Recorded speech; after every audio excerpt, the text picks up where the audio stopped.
how many pairs of clothes do we need for 1 week? Can we make some estimation or not? How many pairs of clothes can we need for a week? Keeping into account, you can put some number. Okay, Priyanka ji is putting 5 to 6. You can be as per your choice. It can be 10, it can be 12 for someone, it can be 15 for someone, but whatever it is, can we put a number? Just try to put some number for yourself. Okay, Tanuja ji is saying 7 for a week. Okay, maybe I require 7 pairs for coming to my workplace, but I require 2-3 pairs for my home also. So can we make it 10 to 12 pairs? Okay, Monica ji is putting 12 pairs. Fine. So I hope each one of us can make some assessment. So I require 12, or let us assume that I require 15 pairs of clothes for a week. Will that number suffice for every one of us? 15 pairs of cloth for a week. Will that be okay? Let's be generous to ourselves. So Anuradha ji is also saying 15 pairs, reasonably good. Okay. Which means I have more than what I require. We are not talking about exactly what we require, but more than what we require. So we have 15 pairs. Now, how many do I require for a month? How many do I require for a month? If 15 pairs for a week, how many will I require for a month? Is it that we require 60, or 15 will suffice for a month also? Will 15 pairs suffice for a month or not? True, 15 pair will suffice for a month also. In fact, for 6 months also. Right? It will not get easily torn and worn out. Which means if I have more than 15 pairs, am I prosperous in terms of clothes or not? For that duration of a month, 2 months, 6 months, am I prosperous in terms of clothes or not if I am currently having more than 15 pairs of clothes? Now, with that feeling of prosperity, will I be lured to buy more and more? Let's check. Now, if my requirement is 15 pair of clothes, and for another 6 months, I don't require any more clothes, I already have 15 pair of clothes. Am I prosperous in terms of having the appropriate number of clothes, in fact, having more than that? Now, with that feeling of prosperity, if I'm sure of it, that I am already fulfilling more than my need, do I really need to buy anything more as far as clothes are concerned for that duration of 2 months, 4 months, 6 months? Can we check that? So now let's understand, it is this feeling of deprivation which is forcing me to exploit, be it nature or other person. With the feeling of prosperity, I'm bound to nurture others. This is something which is naturally acceptable to me. Can we see this? Do we really want to exploit the other person or the nature? Or do we want to nurture ourselves as well as other and the nature? What is naturally acceptable to us? Are you able to refer to your own natural acceptance? Just ask this question to yourself. What is naturally acceptable to me? To be nurturing myself as well as others, or to be exploiting others? I would request you all to participate by putting your responses in the chat. It will really help each one of us to understand ourselves with more clarity. So if my focus is only on physical facility, I end up living with animal consciousness. And with animal consciousness, only animals can suffice. As a human being, only physical facility doesn't work for me. I need to understand myself with more and more clarity. Then only I can make the right kind of program. And thus, each one of us needs to ensure this shift from animal consciousness to human consciousness, where my priorities are set correct. So now let me ask this question to you all. Do you find this transformation from lower domain to the upper domain desirable or not? Is this transformation from the domain where my focus is only on physical facility to the domain where my focus is on all the three. Jigar ji is putting that this transformation is challenging. True, Bhaiya.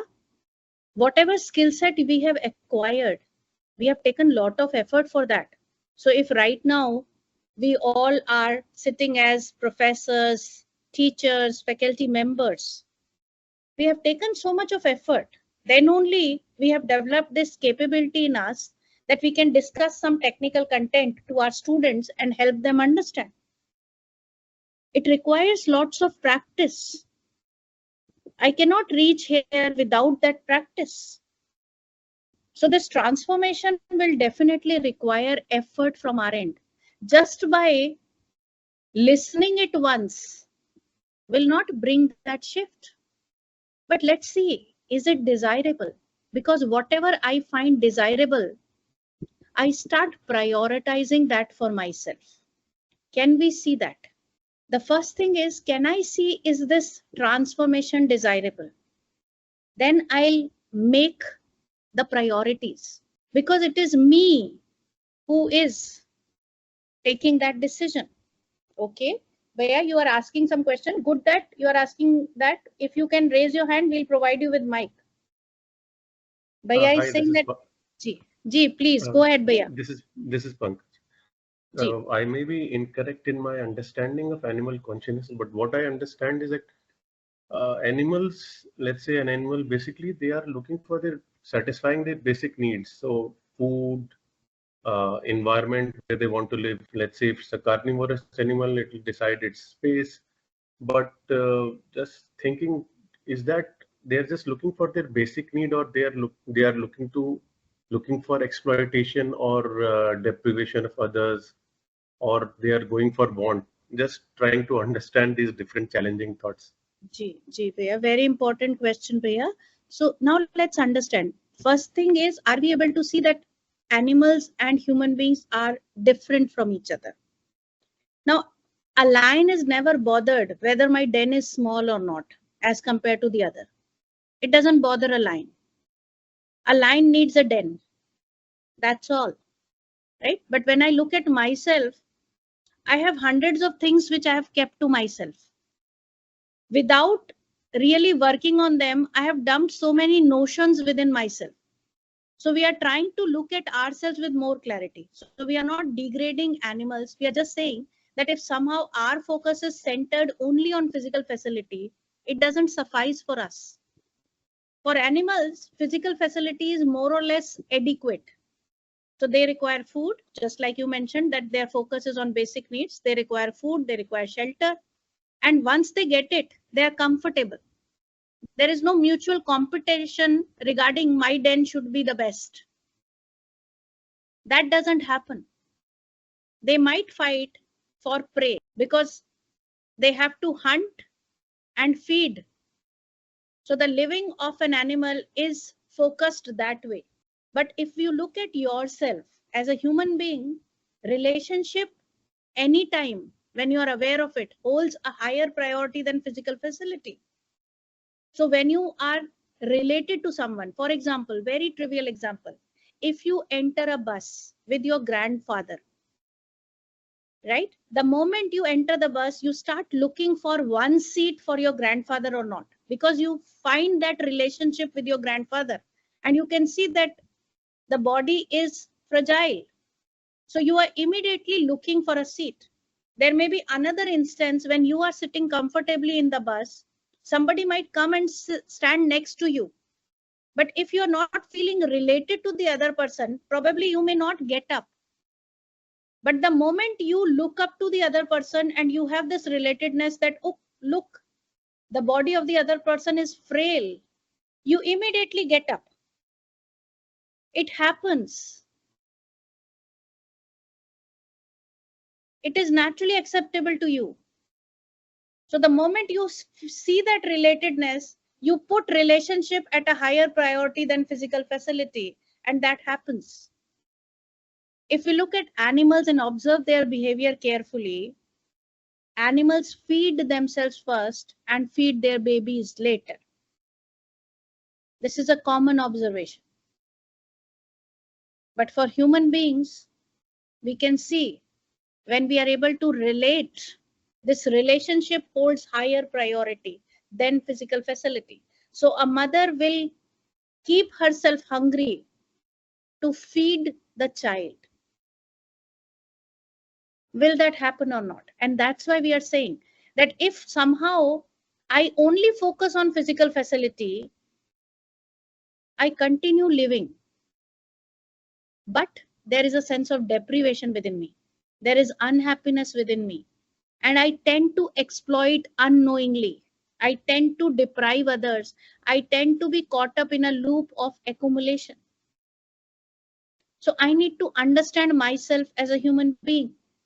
I need to be living in this bigger circle with all the three as my priority: right understanding, relationship, and physical facility.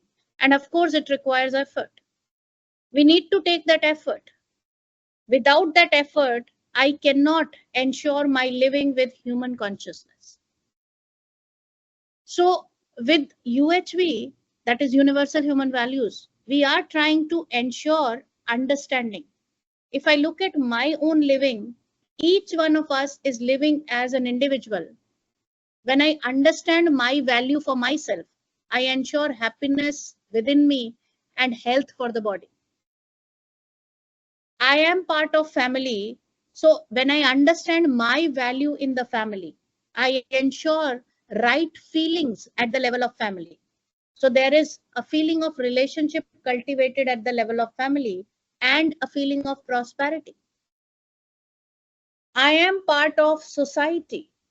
So when I look at the society and I understand my value in the society, I ensure my participation in various societal systems to work for justice, peace, and harmony. When I understand my role in this entire nature and existence, I work towards mutual fulfillment with the rest of the nature. This is understanding of universal human values. I want to live with happiness. I want to live with continuity of my happiness and prosperity. And for this, I need to understand human values. Sustainability is an integral part of human values. Sustainability means I live in harmony. I let everything else living continuing with harmony. So without understanding human values, we may assume something for ourselves. And based on that, I may be living and I fall short of being fulfilling at each and every level. So it is important for us to check our own assumptions, something which is driving our living. And that is what we are trying to do. With all this discussion, we are trying to understand what is my purpose, what is my role with myself, what is my role with my body, what is my role with my family, what is my role in the society, what is my role in this entire nature and existence. And I am capable of this contemplation. Every one of us. We can just see the moment we are able to draw our attention, we are able to work in that direction. So for example, unknowingly, let us check how many trees can a human being cut if I'm not aware of the sustainability, if I'm not aware of my role, my responsibility. Can we estimate in one lifetime how many trees can a human being cut? Will it be countable or literally uncountable? Infinite. What do you say? Ji, Mukulji is saying that a human being can cut uncountable number of trees, infinite number of trees, right? What about others? What do you say? Yes, if I turn towards devastation, I can do devastation up to infinite levels. And on the other hand, if I become sensible, if I ensure right understanding, living rightly, let's check in one lifetime, how many trees can I really plant? This is just one example. how much I can contribute and how much I can create devastation. That is what I can see, my scope. How many can I plant if I want to? In fact, people have done it. So people have cut lots and lots of areas, and there are people who have planted trees in acres and acres of land. Ji, Neetu ji is saying, can I interpret this question as how many papers we are using, wasting? Very true, Didi.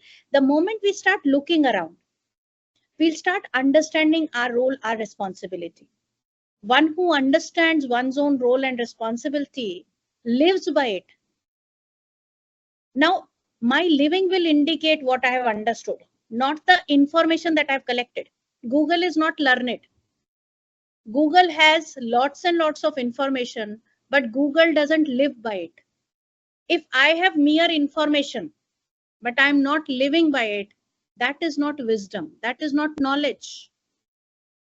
I am simply collecting pieces of information, not living by it. Are we able to see this? When I say that I understand something, it means I'm able to live by it. Otherwise, it is merely a piece of information. I have to check whether I really understand things or my focus is entirely on collecting more and more information. Practically, I don't need to do that. Google has already done that. There might be a time where rote memorization holds some significance, but in the current scenario, it doesn't hold any significance. Everything in terms of information is available at a click.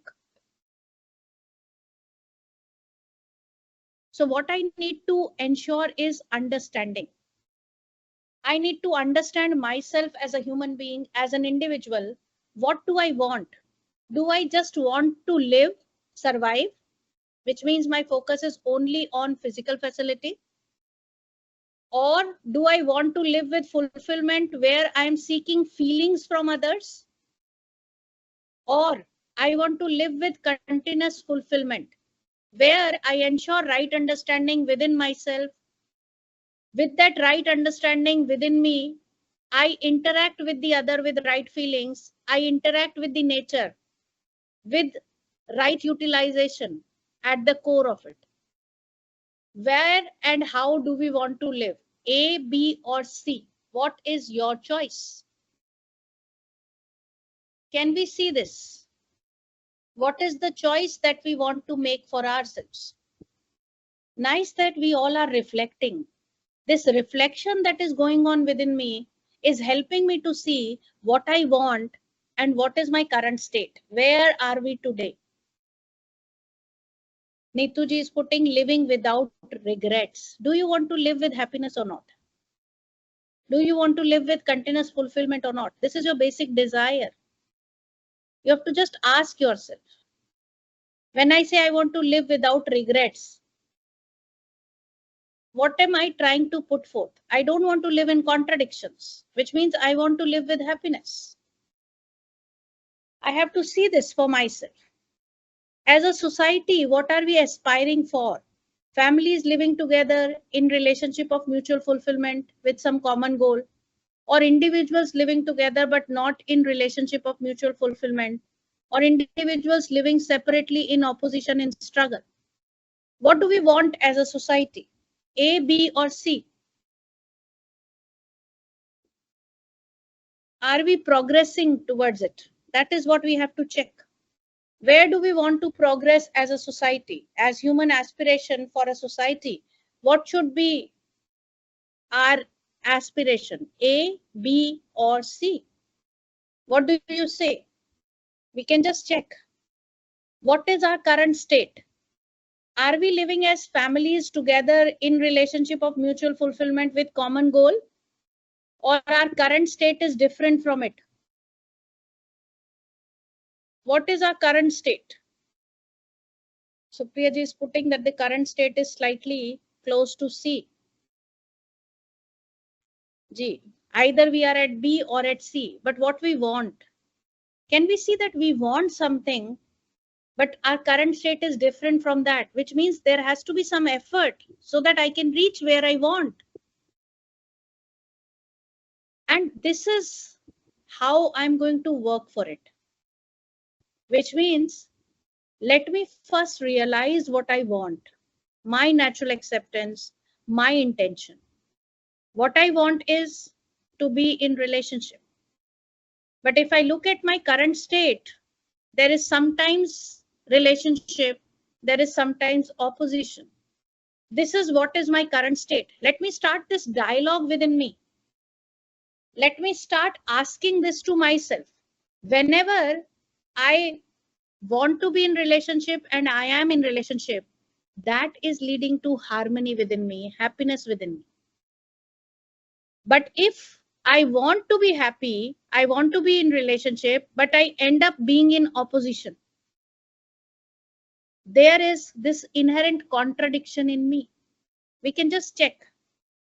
You may be sitting in your family with your family members in your home. You might not be interacting with any family member for 2 hours, 3 hours. But when there is harmony within you, you're not bothering at all. You might not talk to your own spouse. You might not talk to your own child for 2, 3 hours. You might be doing your own task. They might be doing their own task. But you want relationship and you are filled with relationship at that moment. But when there is some argument, and now even if you're not talking for that half an hour, let's see how much strenuous that half an hour is.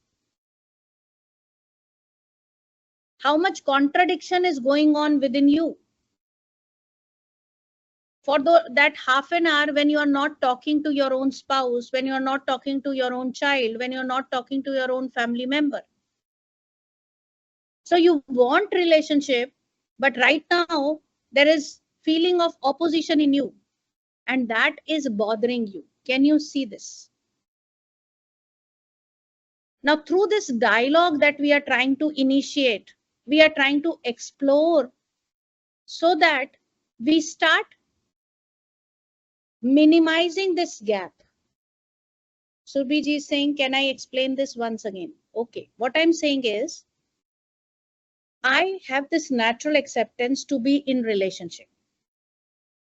You can check that for yourself. Do you want to be in relationship or do you want to be in opposition? Check what is the answer that you get.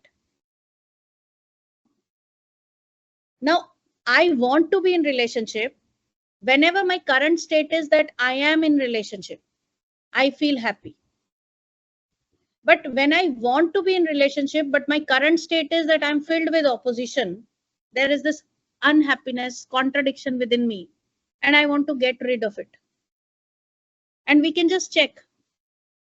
Morning, you leave your home every day and you come back after 8 hours, 10 hours back home. But when you are leaving home, everything is with feeling of relationship. So those 8, 10 hours, even if you don't talk to your own spouse, you don't talk to your children, you don't talk to your parents, you still continue to be in harmony. There is no contradiction within you. But if while walking out of a house, you have some little argument with your own spouse, with your own parents, with your own children. Now, when you are at your workplace, you're filled with that feeling of opposition within you. I never wanted to talk like this. Why the other told this thing? Why he didn't do this? Why she didn't do this?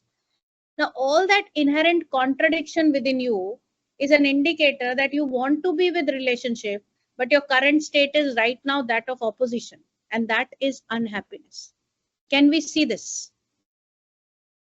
Anuradha ji is putting, what if we are preoccupied with work and can't spend time with relations? Didi, whatever we are doing today is our choice. I have made choices for myself with some priority within me. Once I start setting my priority correct, I'll be able to reprogram my schedules. And this will happen for each one of us. We can check that. So if my focus is that the more toys, the more physical facility I arrange for my child, and my child is happy with that, I spend my time and energy there. But if I am able to see that it is the time which my child is asking for, I'll make sure that I spend that time. In fact, this reminds me of a little sharing done by one of the participants in one of the UHV workshops. This lady joined back her services after 2 years of maternity break. So for 2 years, she was with her daughter. And after 2 years, she joined back her workplace. With all this discussion going on, she could recall, and she shared that, look, initially, when I left my child on day one, this little girl who was less than 2 years old, right? The girl was not ready to leave her mama. So she said that my daughter was clinging to me and my daughter was not ready to leave me. And I told my daughter, okay, beta, I'll come in the evening and I'll get something for you. Mama will get something for you. This is what I told my daughter. And when I went back home, I got some biscuits, which my daughter was very fond of. She said, what I noticed was that for initial 5-7 days, my daughter wanted me for herself. As soon as I come back home, she used to cling to me and would not leave me. But by the 7th, 8th day, my daughter got conditioned in such a way that every time I used to enter home back, she would snatch my purse and start finding what I got for her. And I could see that I am pushing my daughter towards physical facility. Anuradha ji is putting up a very, very nice question. Is there some system mechanism to keep reminding myself my own priority? Okay. So something which I can just put is, we can have this chart in front of us every time so that I can see where I am currently and what I want to do. We have to see this. So each one of us needs to understand what is our own natural acceptance and start looking at what I am, which means raising one's own self-awareness. What is going on within me, my own desires, my own thoughts, my own expectations, and eventually ensuring this dialogue so that I start decreasing this gap within me. Can we see this? This is something which I have to do for myself. Nobody else can do this for me. Neetuji is saying mother's guilt is something which is very hard to overcome. Neetuji, in fact, whatever we are talking about is irrespective of the gender. A child wants to spend time with father also. That should also be a priority. Our own parents want to spend time, even if we are grown up and they are old. Every one of us wants relationship. As spouses, we want to spend time. And time means able to connect to the other with the right feelings. So when I'm able to correctly prioritize, I'm able to ensure it in my living. What we talked about is, whatever we are discussing, we are giving a very brief glimpse. We require more time to ensure this understanding. In fact, towards the end, I would like you to invite for a proper 5-day workshop for UHV. In fact, you can connect to the organizers and they'll give you more and more idea about it. You all are connected from diverse domains. But if all this content appeals to you, you can be part of the workshop where you can go and explore more in details about all these proposals. So the whole process of self-exploration is via these proposals, which we have to verify on our own right based on our natural acceptance, and then experientially validate it in our living. This experiential validation requires time, because I'll be interacting with others. So it's a two-step process. The first step is to verify proposal on the basis of our own natural acceptance and then validate it in our living. Once I start validating it in my living, then only it becomes part of my right understanding. Otherwise, I'm influenced for a few days and I'm back to square one. That methodology doesn't work. And that's what happens with all sustainable approaches. We hear something, we read something, we pledge, we follow it for a few days, and we are back to square one. Does that happen to us or not? So what is needed is validation, continuous effort towards it, so that it eventually becomes part of my living.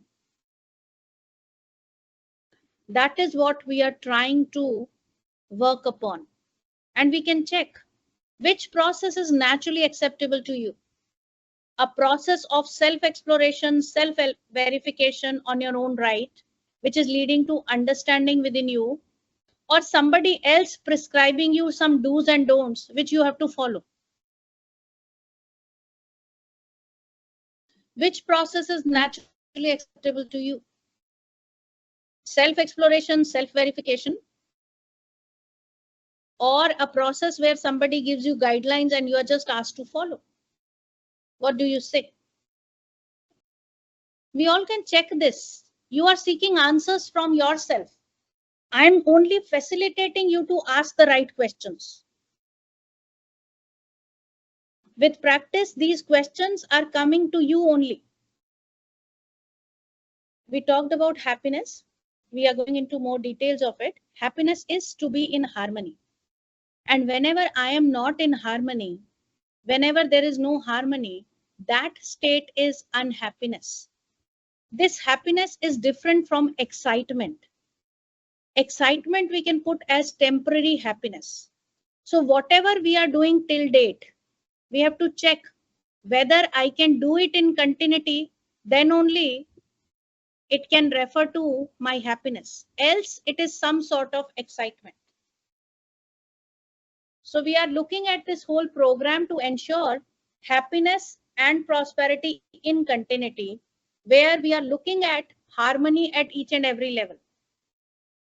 What I have to do as a human being is I have to verify proposal on the basis of our own natural acceptance and then live accordingly. This is what is to be done.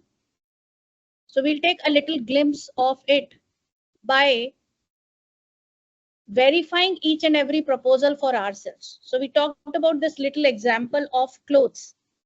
To ensure prosperity, we took the help of clothes to see whether we are prosperous in terms of clothes or not. So prosperity means a feeling within me that I have more than the required physical facility. Whatever physical facility I'm focusing on, I have more than that. If I have this feeling within me, that feeling is feeling of prosperity. The moment I feel prosperous, so we take that same example of clothes. So 15 pair of clothes you find are required, are more than enough for you for a period of 2 months. Now with that, if you check and you end up seeing that there are few set of clothes which you have not even used for last 2 years, 3 years, 4 years. What will you do? What will you do? Am I able to reach you out?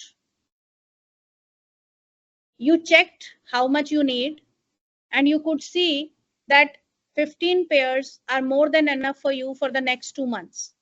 And while making an assessment, you notice that there are a few pairs which you are not using over the last 2 years, 3 years, 4 years. What are you going to do? So Anuradha ji is giving some response. I'll give it to my relative, younger sibling, share. Manjri ji is putting, we'll give away, donate. to some charitable trust. Now, let's see, the moment I feel prosperous, I start thinking of right utilization and nurturing the other. The other may be my sibling, the other may be my relative, the other may be someone who needs it, whatever. But the moment I have prosperity, I start thinking of right utilization and nurturing the other. I start adding to sustainability. But when I open my wardrobe may be oozing out of clothes, but I end up saying I have nothing to wear. I fall in that same trap that I have to buy more for myself. Which means whenever I have this feeling of deprivation, I end up accumulating and exploiting. Does that happen or not? Just check. Just check with yourself. Is it happening?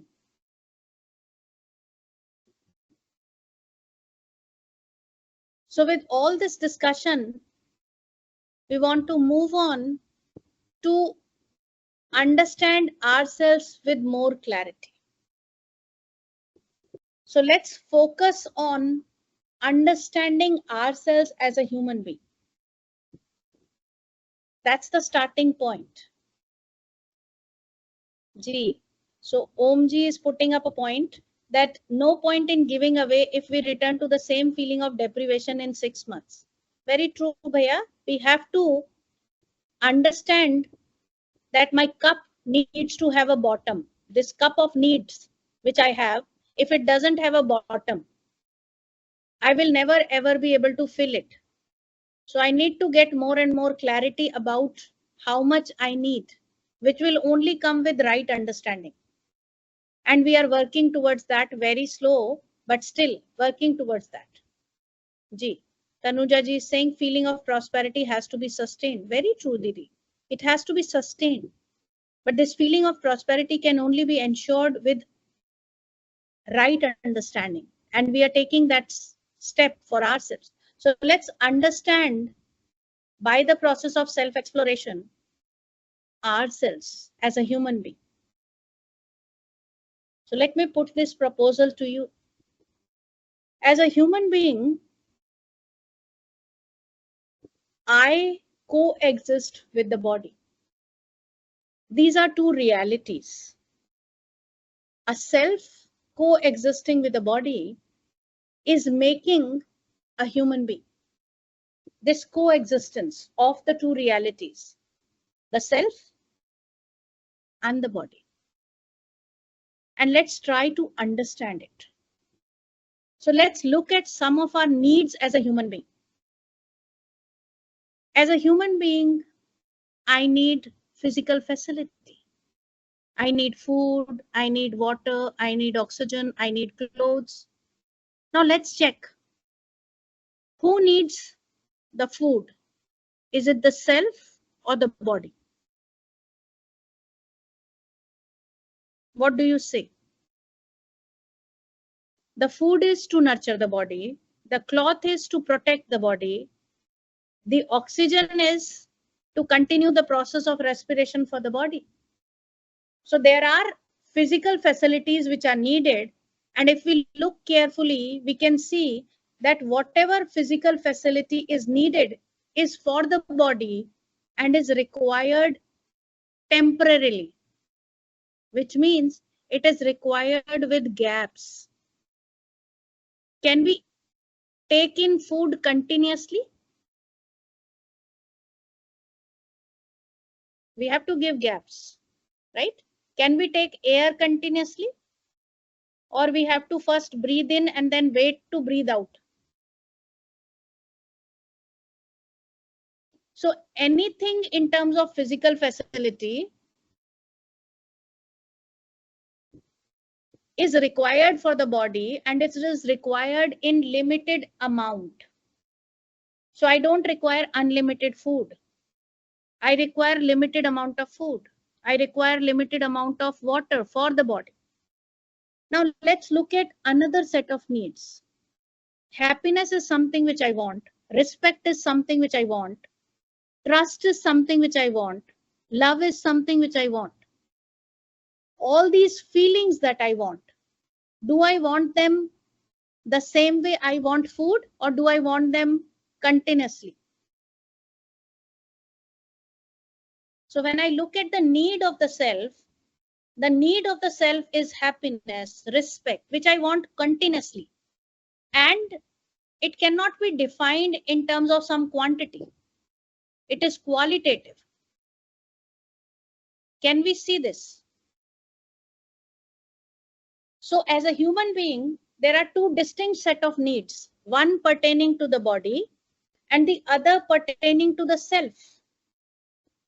Can we see the difference between the two types of needs? What do you say? Are these needs of the same type or they are of different types? Both the types of needs. Are they same or they are different? What do you say? The food that we require and the happiness that we require, are both the types of needs same type or they are of different types? Nice that you are reflecting. Let's check. Are both the types of needs important? Do we want to fulfill both the types of needs, or can we ignore something? We can just check. Let's take an example to understand it, right? You go to your friend's place. Your friend's place is 4 or 5 hours away from your house. So you traveled, you reach there, right? The moment you go there, your friend lays the table down full of all sorts of refreshments for you, right? So the table is full of refreshments and you are tired and hungry, and the friend welcomes you with that table full of dish. So all these dishes are there on the table, but the moment you pick up one of the samosas, your friend just simply passes a comment. This is how we welcome friends at our place. Not like you, serving just a tea with a biscuit. At least you should learn how to serve your friends. Now let's see. Will you be able to take that food for the body? What is it that is not fulfilled? Is the need of self fulfilled there? G. Respect goes amiss. Anuradha ji is putting respect is not there. Now let's see. Can we have that food now? With these comments. Hello. Ji, Didi. Haan, Ji, Didi, there is a question from Jigar, sir. Ji, please. So please. can we take that question? Sure, sure. Jigar, sir, your hand raise is seen over here. You can Please unmute go yourself and speak. Jigar, sir, Please go do you ahead. have any question? These questions are important. I cannot see the hand raise, so you have to help me with that. Now he has hand down. So you can continue, Didi. Okay, okay. I think no question from his side. This whole interaction is in the form of dialogue. So please feel free to interrupt in between wherever you like. Just raise your hand. We'll provide you with the mic. So the question is, are both the type of needs important? Do we want to fulfill both the types of needs? This is the question. And we are trying to understand it with an example. So your friend serves so many dishes, but shows disrespect. Will you be able to take that? Or the reverse situation, you reach your friend's house, the friend puts you in his arms, embraces you, makes you sit, and you start talking. Now you're filled with this feeling of happiness, meeting with your friend. Hours have passed. You have not even been served water. Will it work? You are sitting there for hours. Nothing to drink or to eat is asked. You and your friend are chatting, but the friend forgets to ask you to have something. How long will it continue? That's the question. Of course, someone will say, if my friend is very close by, I'll say, go get something, I'm feeling hungry. Which means Can we really ignore the needs of the body? That's the question. Are both type of needs important, and do we want fulfillment of both the types of needs? Now, the biggest question is, are we every time aware of the two realities? Are we working to fulfill both the types of needs? Can we see that these two needs are different? Whatever physical facility we are trying to earn, will it fulfill the needs of body or will it fulfill the needs of self? Now, if the needs are different, are they going to be fulfilled by the same way, or the method to fulfill the needs is also going to be different? Is my question reaching to all? Can we see that the two types of needs are different? The need of the self is different from the needs of the body. Now, in our program, can we have the same method to fulfill the need of the self as well as the need of the body? Or will there be a different method to fulfill the need of the body and to fulfill the need of the self? What is your take? We have to check. Are we working to fulfill both the types of needs? Or we have assumed that if we fulfill the needs of the body, the needs of self will be automatically fulfilled? Let's keep it open. Let's try to explore. What should be at a priority? Need of the self or need of the body? Even if you are extremely hungry, if someone throws food towards us, do we really take that? Let's see what is the priority. Let's keep it open. In our own living, we have to see what are we prioritizing, what should be at the priority, and what are we prioritizing.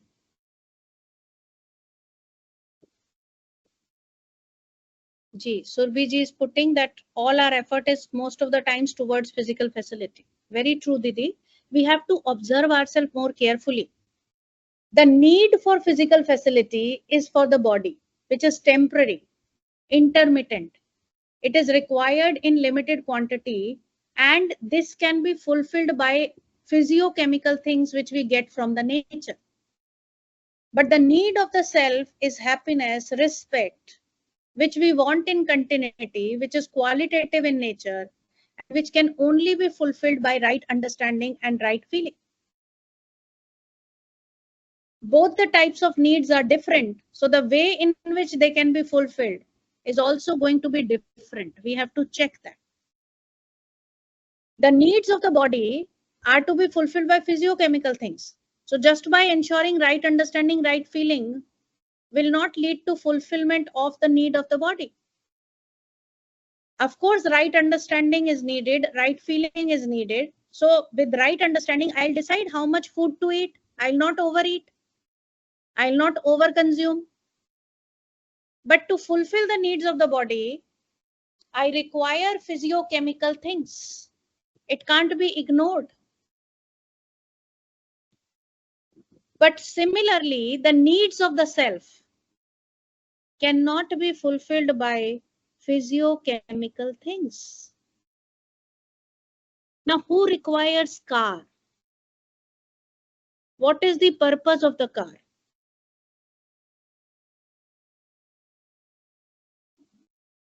Who requires car? Self or body? What do you say? The car is to ensure that my body doesn't get tired if I have to travel 20, 30, 40 kilometers. If my workplace is 10 kilometers away, I cannot walk every day, so I need a vehicle. True. But let's check. Are we assuming that the bigger the car, the bigger the respect is? Who needs respect? Is it the body or the self? Now, the respect is need for the self, and I am trying to fulfill it by some physiochemical thing. That's a confusion. I need to understand both the types of needs separately. The need of the self and the need of the body are to be understood separately. Once I understand the two needs, I can make the right kind of a program to fulfill these two needs. Otherwise, I am in a confused state. Can we see this? Since the type of needs are different, they have to be understood separately, they have to be fulfilled separately. Now I have to check in my own living, what is the priority? How much time and effort I'm spending for right understanding, right feeling? How much time and effort am I spending for physical facility? This is something which we have to check in our everyday program. How am I utilizing my 24 hours? How much time and effort I'm putting for right understanding, right feeling? And how much time and effort I'm putting to ensure availability of physical facility for myself, for my family. In fact, as we proceed ahead, we see anything which is pertaining to the body is temporary. For example, all the activities of the body, like eating, walking, speaking, is with gaps, is temporary. Can you think of any activity of the body which is happening in continuity? Can you think of any activity of the body? Okay, Tanuja ji is putting breathing. Didi, again, we have to be a little bit more careful with breathing. Breathing is a set of sub activities. We breathe in, then that breathing in is stopped. We have to breathe out, then only we can breathe in. The heart pumping is also like that. It is with gaps. That's why you can count that there are 72 heartbeats in a minute. If it is continuous, how will you count? Can we observe this? The blood circulation is also with the heart pumping. So at one moment, the heart pushes the blood ahead, then it goes backward. So any and every activity of the body is temporary. There may be small gaps, there may be large gaps, but there are gaps. But coming to the self, there is this activity of desire, thought, expectation. All that is running in each one of us in continuity. You can just check something or the other is going on within you every time or not. That is running in each one of us in continuity. Can we see this? So anything which is related to self is in continuity. Anything which is related to the body is temporary. In fact, when we look at the body, this body is simply recognizing and fulfilling. Let us understand the meaning of these two terms. So let's look at a piece of iron. Now this piece of iron is a material. This piece of iron, when recognizes the moist air, rusts.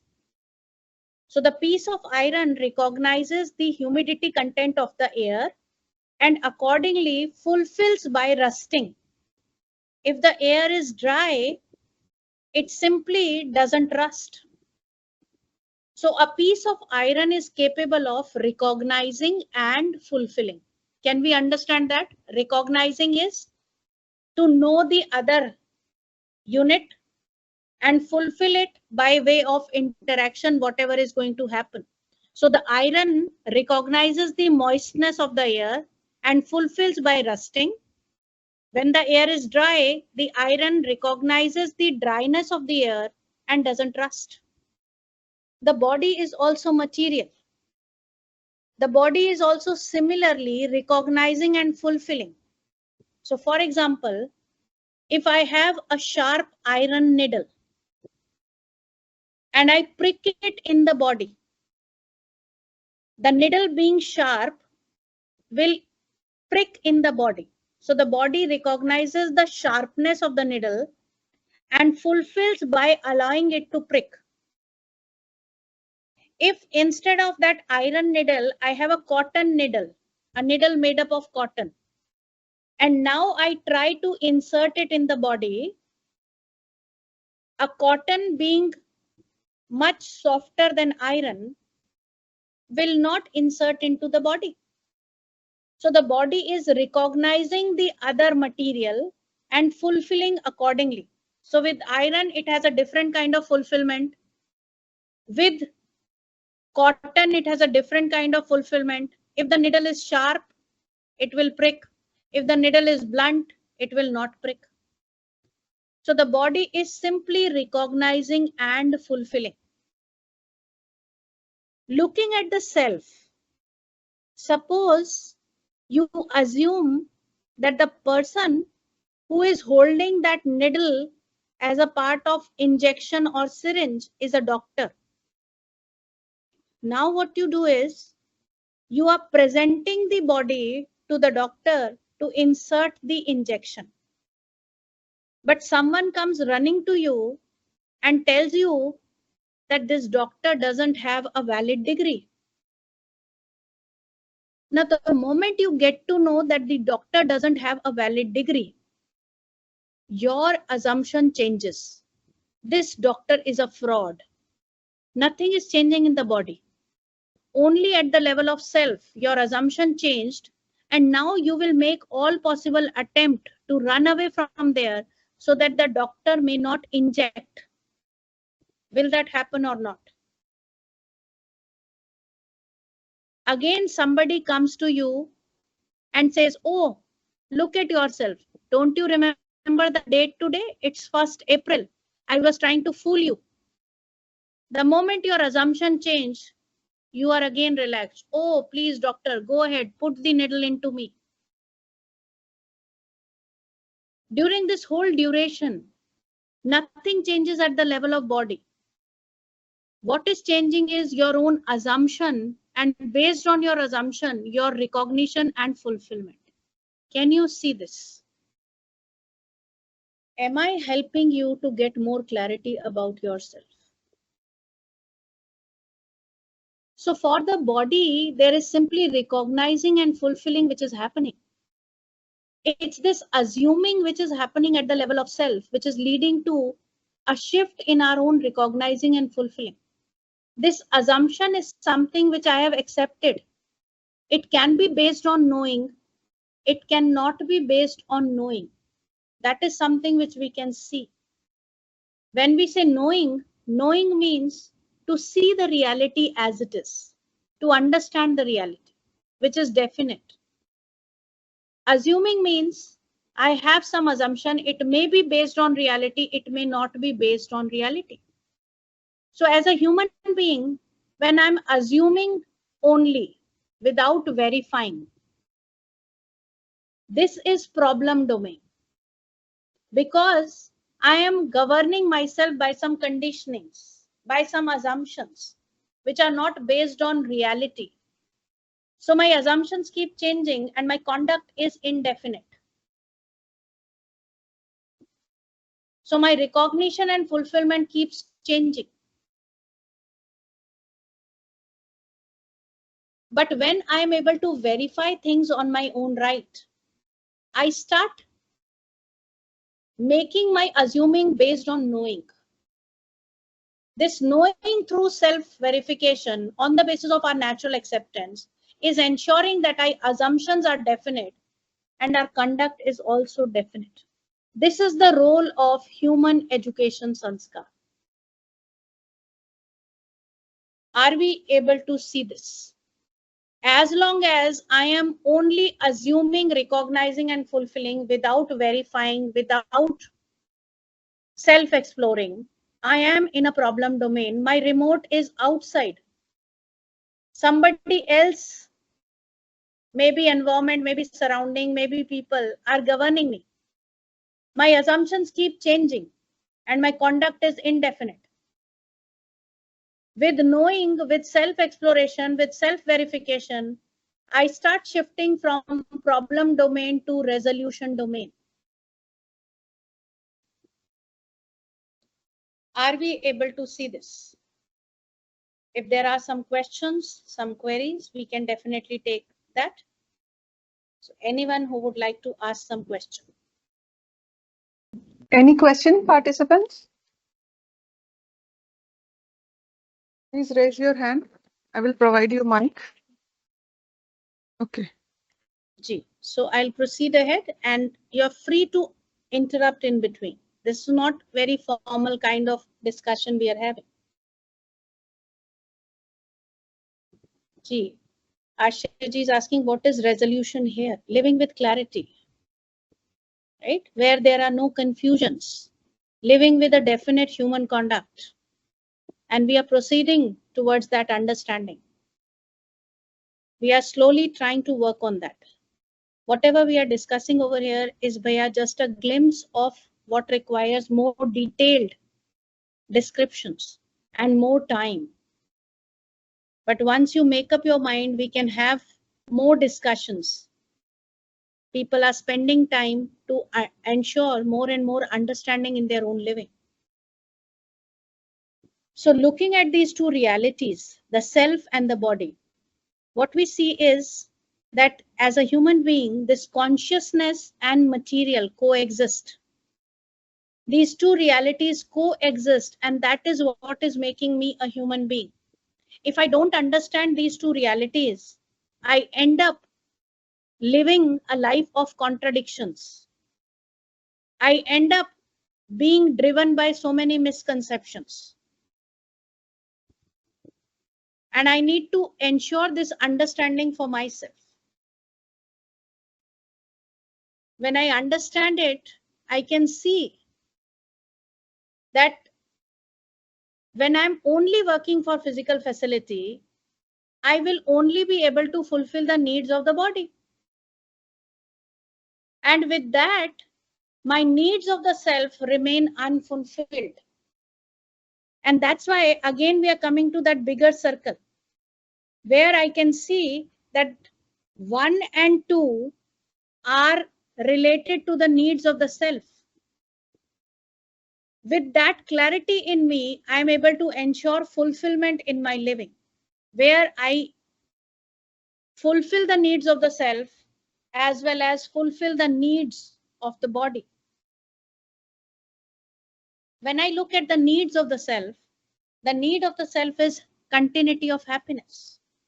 This continuity of happiness is the need of consciousness, which can only be fulfilled by right understanding, right feeling at the level of self, which can only be ensured by activities of consciousness. The need of consciousness is fulfilled by consciousness only, by the activities of consciousness.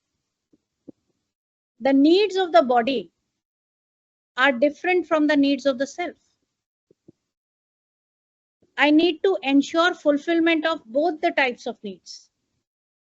When I look at the need of the needs of the body are in terms of physical facility. This physical facility is the material which I'm drawing from the nature. So it can only be fulfilled by physiochemical things. Whatever physical facility I need is to nurture the body, protect the body, and rightly utilize the body. Can we see this? That both the types of needs are to be fulfilled. Gee, we are coming to activities of consciousness just in a moment. One of the gross misunderstandings, gross assumption that we are carrying is that a human being is equal to body. I'm completely ignoring the consciousness. Now, with that confusion, I try to fulfill the needs of the self, like respect, happiness. In the same way, I fulfill the needs of the body, which means whatever is needed for the body, I try to fulfill the need of the self also with that. So food for respect. So I am ready to go to some fancy place, get some fancy dish, click a picture and post it on the social platform. Let's check, what are we trying to seek? What is the purpose of the food? Am I aware of the purpose of the food? Am I aware of the two realities, the self and the body? Who needs food? Is it the body or the self? Sitting in a fancy restaurant, asking for a fancy dish, clicking a picture, posting on social media. Am I nurturing the body or am I trying to seek some respect, some attention through the picture that I post? Let's check.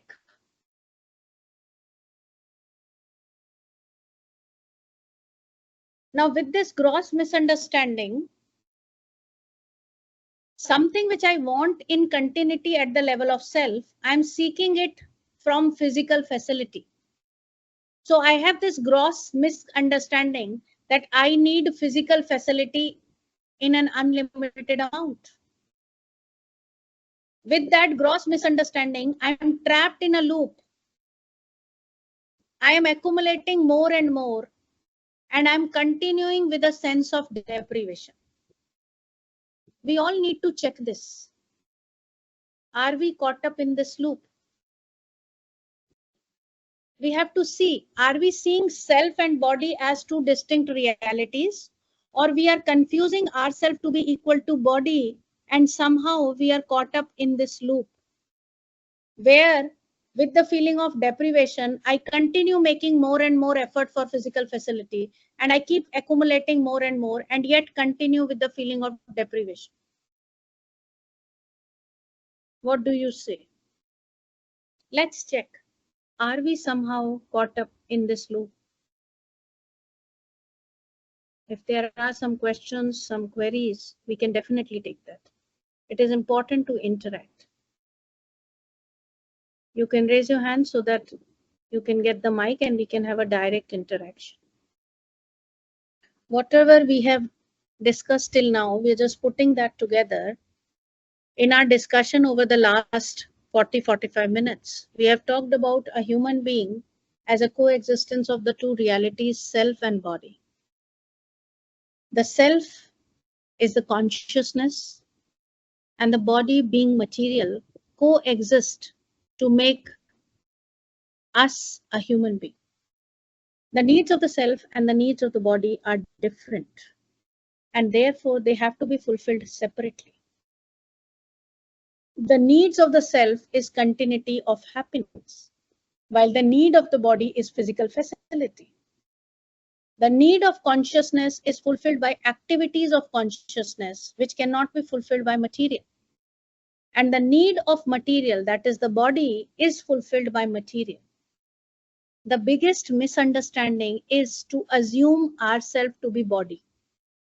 If I assume myself to be body, which is material, I try to assume that every human need will be fulfilled by material. This is leading to lots and lots of deprivation and exploitation within me. I'm engaged in overconsumption, overexploitation. I want to accumulate more and more because of this sense of deprivation within me. Ankushji, would you like to interact? You can raise your hand so that we can provide you with mic.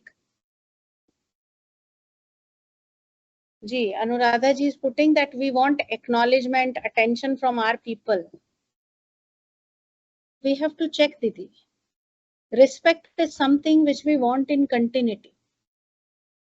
Is it or not? Do you want respect continuously, or sometimes disrespect is also naturally acceptable to you? Now, something which I want in continuity, can somebody else provide that to me? Or I need to ensure it? What if the other is devoid of the right feeling? How will one give me the feeling if somebody doesn't have that feeling? We require more elaborate discussions on this. So we are just holding it for some time. Maybe when we get more chance, we'll spend some 5-7 days together and we'll have more elaborate discussions. Let's see how the self and the body interact. So the self and body interaction is not a material interaction. The self and body are interacting where body is sending some sensation to the self and the self is reading those sensations and giving meanings to it. So there is an exchange of sensation and instructions between the self and the body. And we can check that right now. Right? So for example, you hold something which is very cold. So what is happening is that the skin, the sensory organs are sending that signal. That signal is reaching to you. Now that thing is cold, you make a decision that I don't want to continue holding this object because it is very cold, it will harm the tissues of the body. So you instruct the body to leave that object which is very cold. Otherwise, when you take some decision, for example, we might have observed people in fair and etc., where they put glass pieces on the floor and keep walking on them because they have made a choice. I will walk on these glass pieces to earn money. So the body is still sending the sensation. The glass pieces are hurting the body. The blood is oozing out of the body, but it is one's decision taken at the level of self that one wants to continue. The body is merely following the instructions. Can we see this? Can we see that it is I who is taking the decision?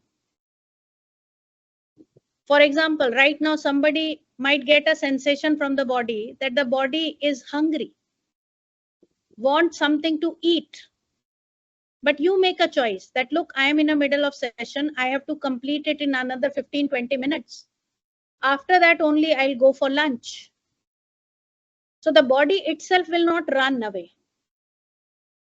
You are the decision maker.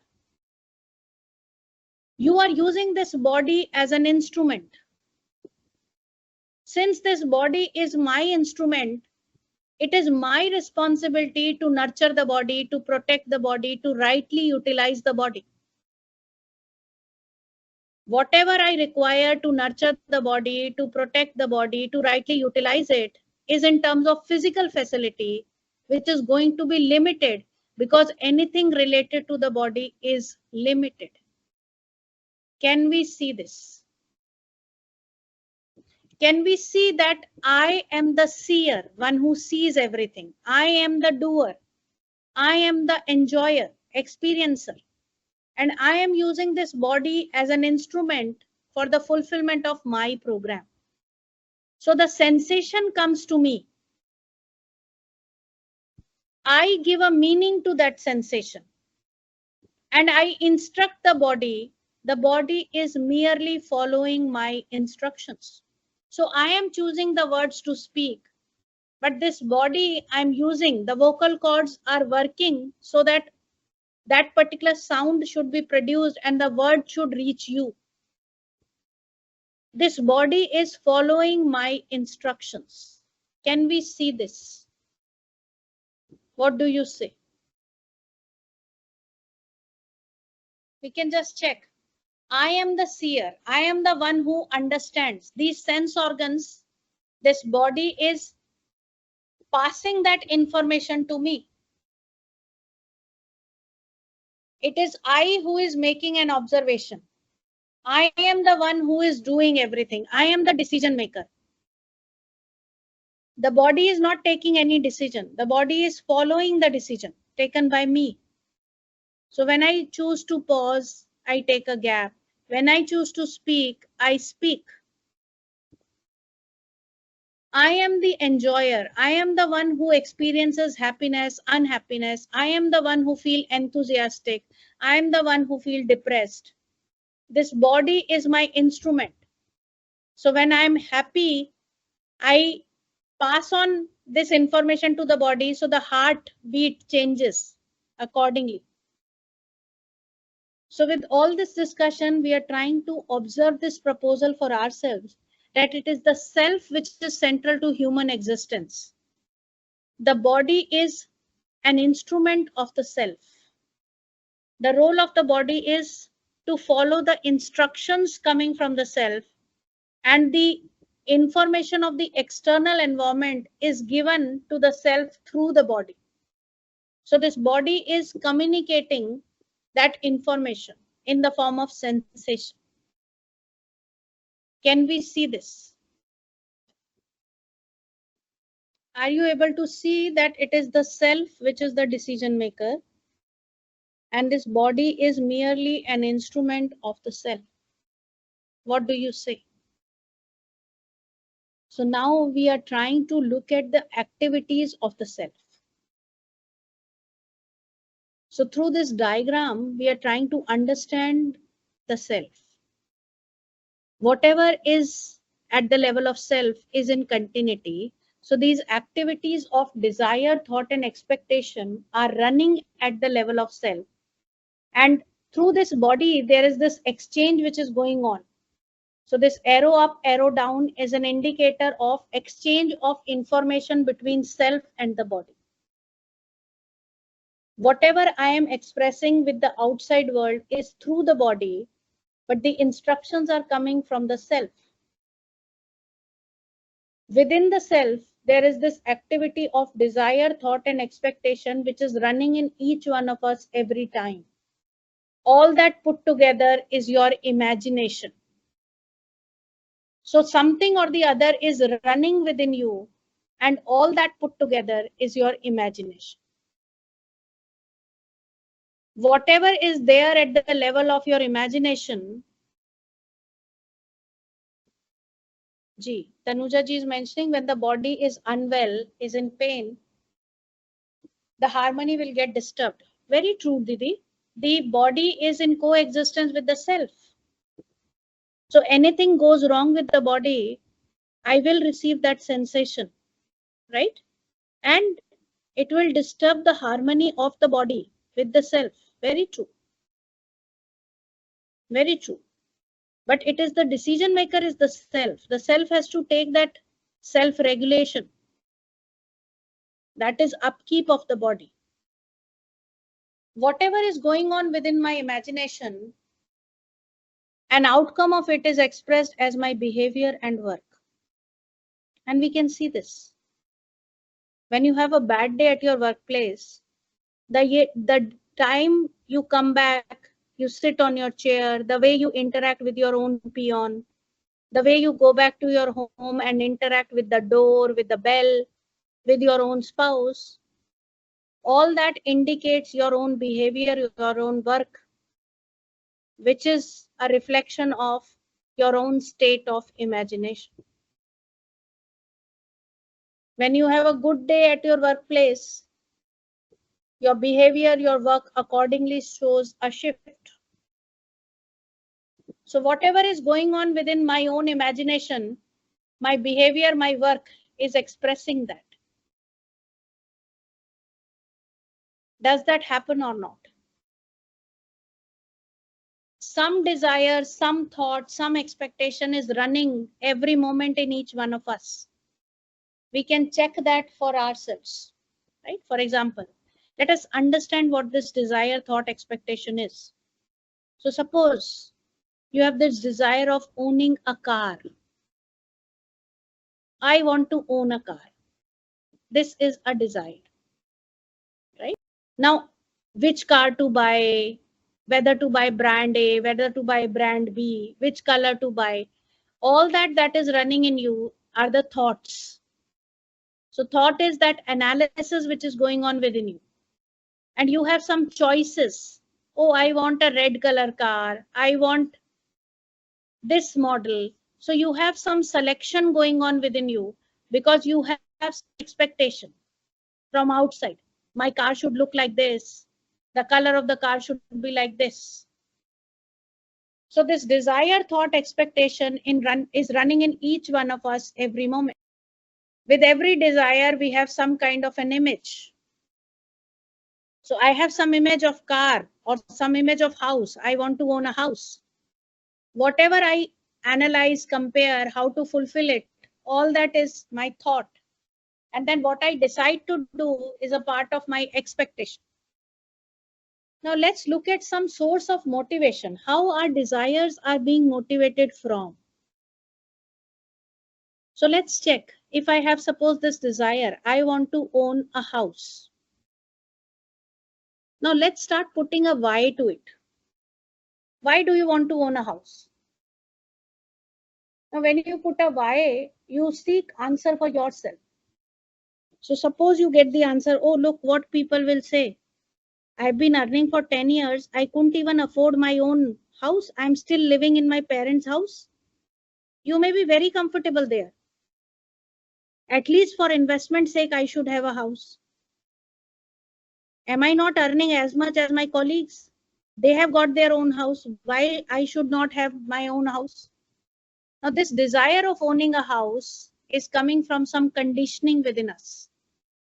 Some preconditioning that by the time I'm 30, I should be doing this, this, this. By the time I'm 40, I should be doing this, this, this. So one of the source of motivation of our desires is our conditioning, preconditioning. Another source can be there. You went to your friend's house and you saw a brand new car outside your friend's house. Now looking at that brand new car, this desire of owning a car comes to you. Or you went to your friend's house, looking at his new house, you just feel, oh, how dull my house looks. I also need to buy a new house. So now you are driven by sensation. So this desire of owning a house is coming from sensation. There can be another source of motivation for your desires. You might be living somewhere where now you are finding that probably the family is growing, my kids are also growing, my parents are also there. So probably now we need a bigger house. Now this bigger house is to fulfill relationships so that everyone can be in comfort.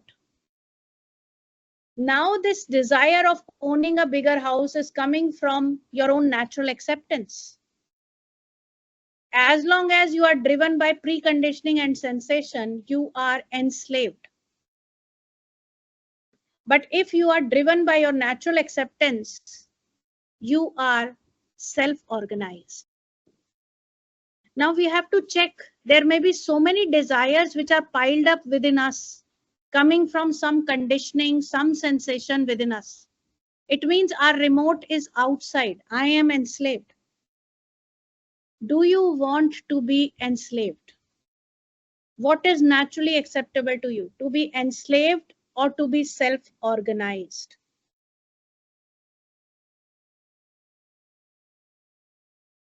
What is it that you want? We have to check. As long as I am enslaved, I am in a state of contradiction. When we say preconditioning, it is that I have accumulated so much within me without knowing. When I'm clear of the purpose, I am driven by my natural acceptance. I want house to protect my body, to protect the body of my loved ones, to be there with my family, to ensure feeling of relationship. I look at my budget, I look at my requirements. Accordingly, I'll make a program to buy a house. Now, all this is happening with my natural acceptance. So there is no inherent contradiction in that. I am self-organized now. Nobody else's house is now affecting me. No conditioning is bothering me. Whenever I'm driven by my natural acceptance, all my desires, thoughts, and expectations are aligned. But if I'm not driven by my natural acceptance and I'm driven by conditioning and sensation, there are lots and lots of contradictions within me. These contradictions within me are creating lots and lots of unhappiness within me. This is leading to a chaotic state within me. I am driven by so many desires. I want to consume more and more. I want to maximize profit. I'm working for name, fame, sensual pleasure. I don't know, mutually contradicting desires.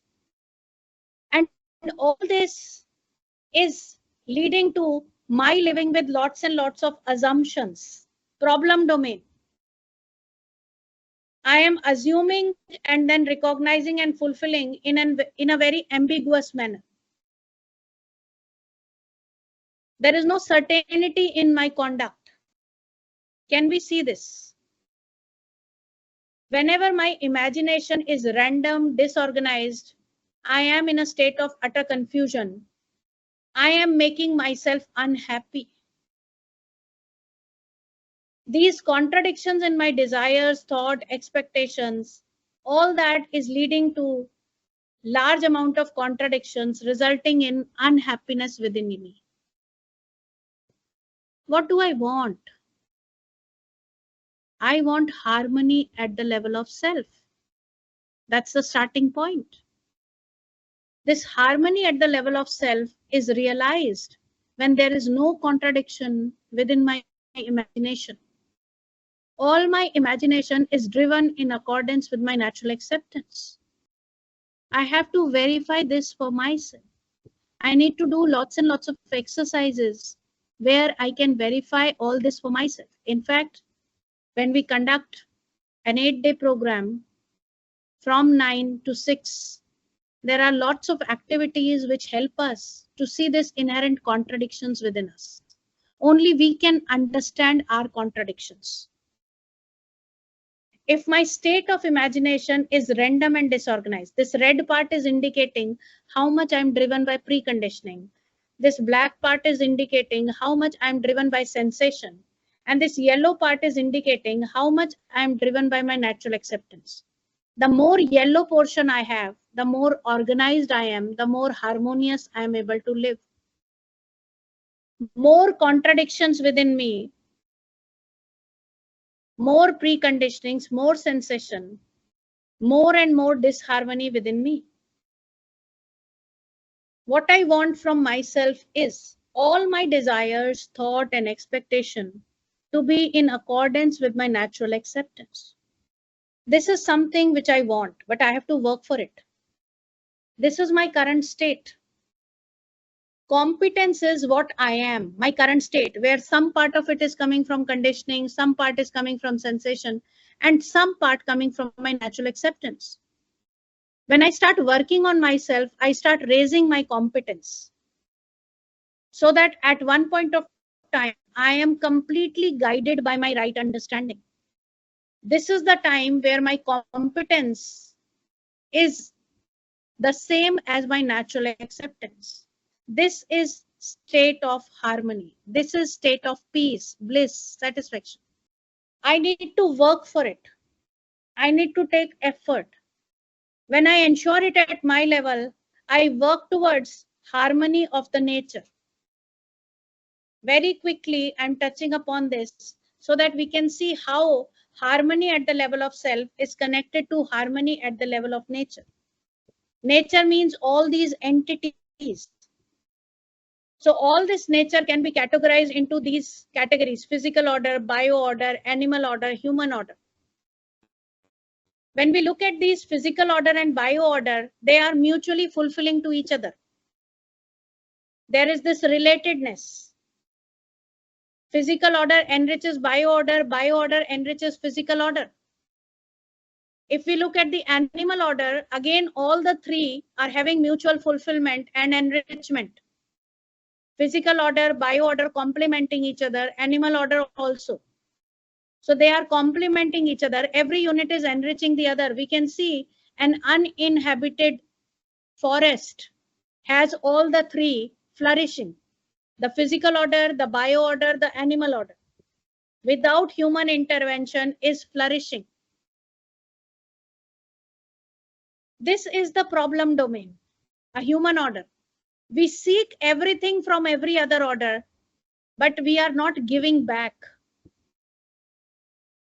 It's not that we don't want to give back.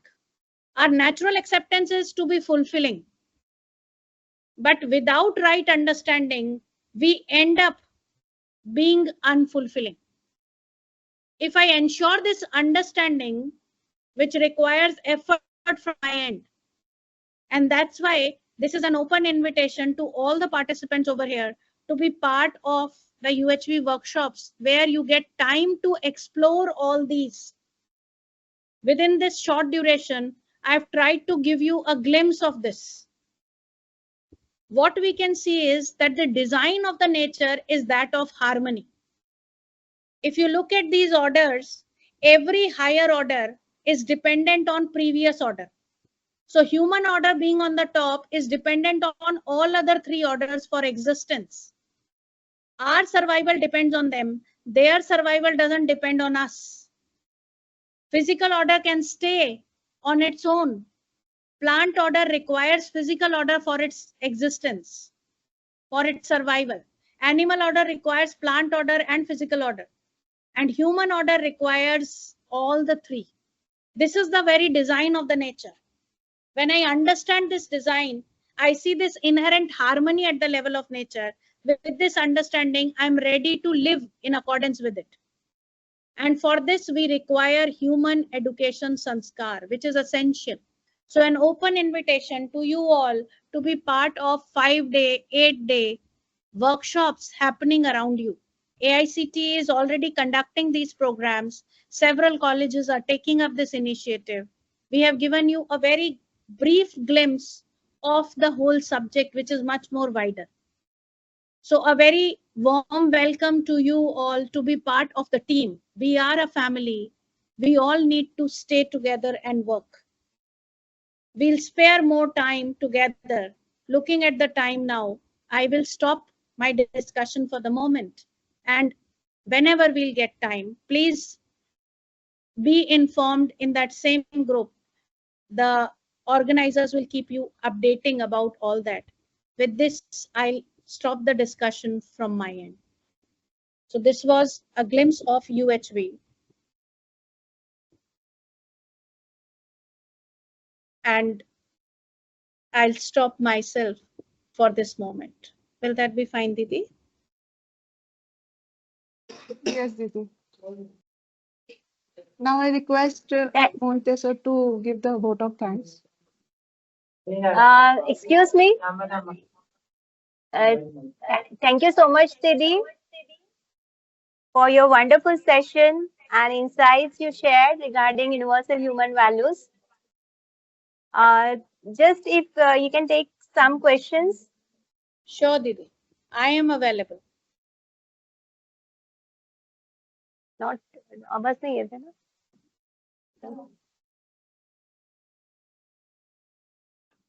Could you hear me, Didi? I am there for questions. Yes, Didi. Pankaj ji is asking some question. Hello, dear participants. The session is now open for Q&A session. Pankaj ji wants to speak something, wants to ask something.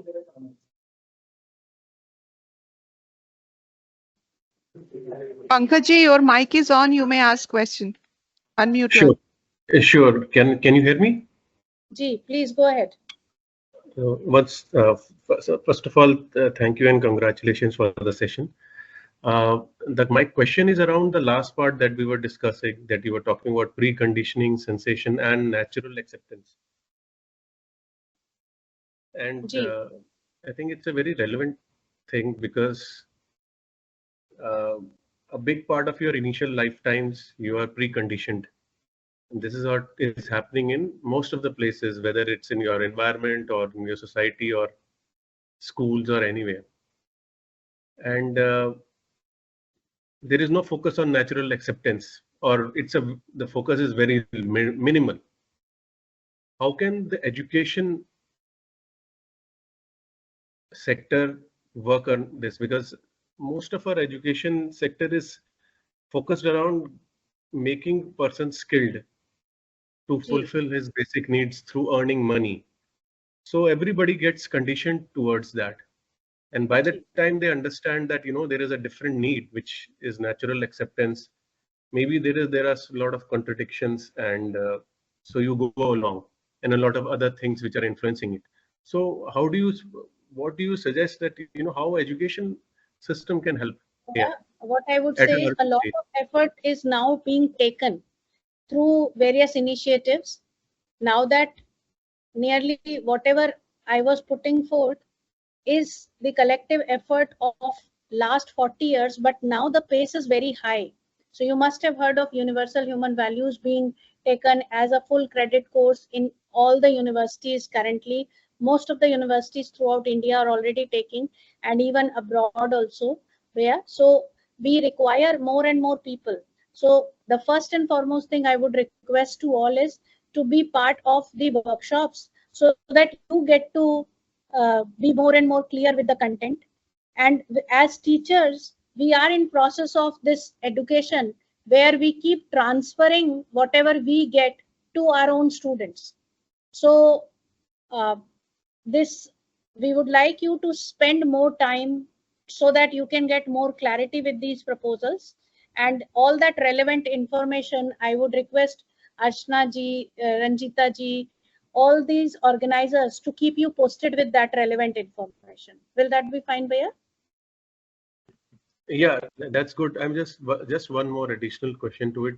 Is this happening also at pre-university level, maybe at school level? Yes, Bhaiya. It is happening at school level also. In fact, Madhya Pradesh has already incorporated it as a subject from class 9 to 12. So the teachers over there are getting trained, and then those teachers are going to take it up. So last year onwards, they have started. So class 9 onwards, they started 9, and now it is their second session which is running. NCRT, the talks are going on. UGC, the talks are going on. So a very large scale commitment is there, and people are involved. So the more we are connected, we are able to continue forward. Thank you. Thank you. Ji. Very nice, Bhaiya. Om ji also wants to put something. Om Sathe ji. Go ahead, Bhaiya. Namaskar, thank you very much. There was one slide. Bhaiya, please a bit loud. Yeah, hi. So there was one slide which mentioned activity of consciousness. Ji. If you can talk a bit about it, that will be really Bhaiya. nice. And thank you very much. Since I talked about the three activities, desire, thought, and expectation, and we require more time, more elaborate discussion, because these desires, thought, and expectations are at times motivated by conditionings or sensation. Now I have to verify it for myself. So whatever desire I have to ask that to myself, where is it coming from? For example, right, I want my child to go to the esteemed institute. Now I have to ask this to myself. Do I believe that success means reaching to a particular institute only? So now that is a conditioning in me, right? So I only can analyze that for myself. So I require to spend more time. In fact, in the workshop, we go into more details, Bhaiya. So I would humbly request everyone to be part of the UHV initiatives taken by AICT. UGC also is including in it. So we have lots and lots of opportunity. We'll have more discussions, Bhaiya. You will get Thanks. connecting links very soon. Thank you very much. Ji.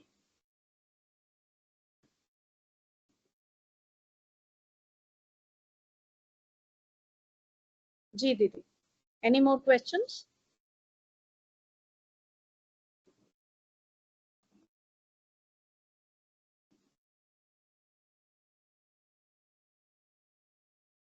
Hello. Ji, Bhaiya. Hello. Go ahead, please. Yeah, no, ma'am. This is from the organizing committee. So I think the questions are done with, and we can conclude the session. Thank you for your valuable inputs and your time. Um, yeah, and that would be it. The participants are now allowed to go on a bio break for 10 minutes. Our next speaker will be joining us shortly, and the feedback link has been sent. You all can fill it out. Thank you, ma'am. Thank you once again. Namaste, everyone, and we hope to meet again frequently.